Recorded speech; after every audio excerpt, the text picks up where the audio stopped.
Naliitan ng ilang health advocates sa buwis na panukalang ipataw sa recto version sin tax bill.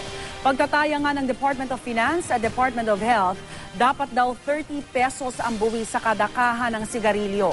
Nakatutok si Lay Alves.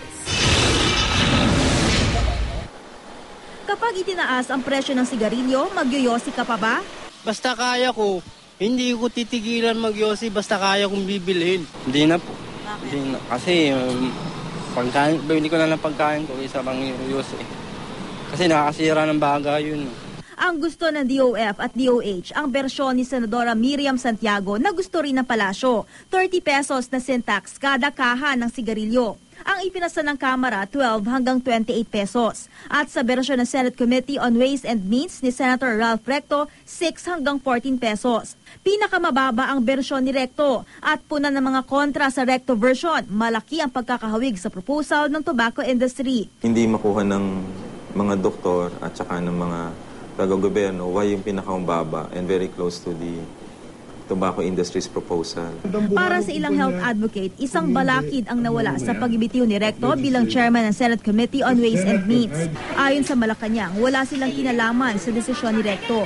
Nabababaan rin kasi ang palasyo sa panukalang sin tax version ng senador. The decision to resign by Senator Recto is his own prerogative. We didn't have any hand there.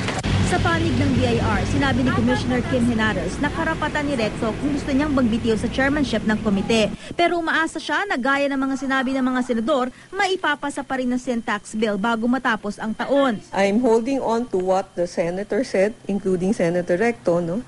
And what the House said, no? That they will pass the sin tax before the year end. And also because this is a priority bill of the President. Sa unang committee hearing pa lang daw ng Senado, inilatag na ng UP College of Medicine ang gasto sa mga sakit na sanhi ng paninigarilyo. Pangunahin dito ang lung cancer, chronic lung diseases, sakit sa puso at stroke. Kada taon, ang gasto sa pagpapagamot, productivity loss at pagkamatay dahil sa mga sakit na ito, 188.8 billion pesos. Pero ang sin tax mula sigarilyo na nalilikom ng gobyerno, 30 billion pesos lang kada taon. So this is just an underestimate. Ang laki niya kung underestimate siya. Kaya ang range would be something like 180 to about 400 billion.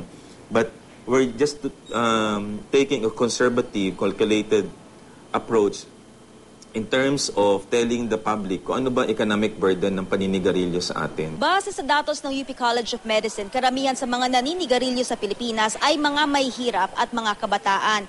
Dahilan kung bakit ang presyo ng sigarilyo ayon sa mga health advocates ay dapat hindi maging abot kaya para sa mga sektor na ito. 17.3 million o 28.3% ng mga Pilipinong edad 15 anyos pataas ay naninigarilyo. Base sa datos ng World Health Organization, sa Southeast Asia, pinakamaraming young smokers sa Pilipinas. Sa 2005 study ng WHO, 4.9 milyong tao sa buong mundo ang namamatay kada taon dahil sa tobacco. At kung magpapatuloy ang ganitong antas, pagdating sa 2020, aakyat sa 10 milyon ang bilang ng namamatay sa paninigarilyo kada taon. At 70% sa bilang na ito ay manggagaling mula sa mga bansa gaya ng Pilipinas kung saan mura ang sigarilyo.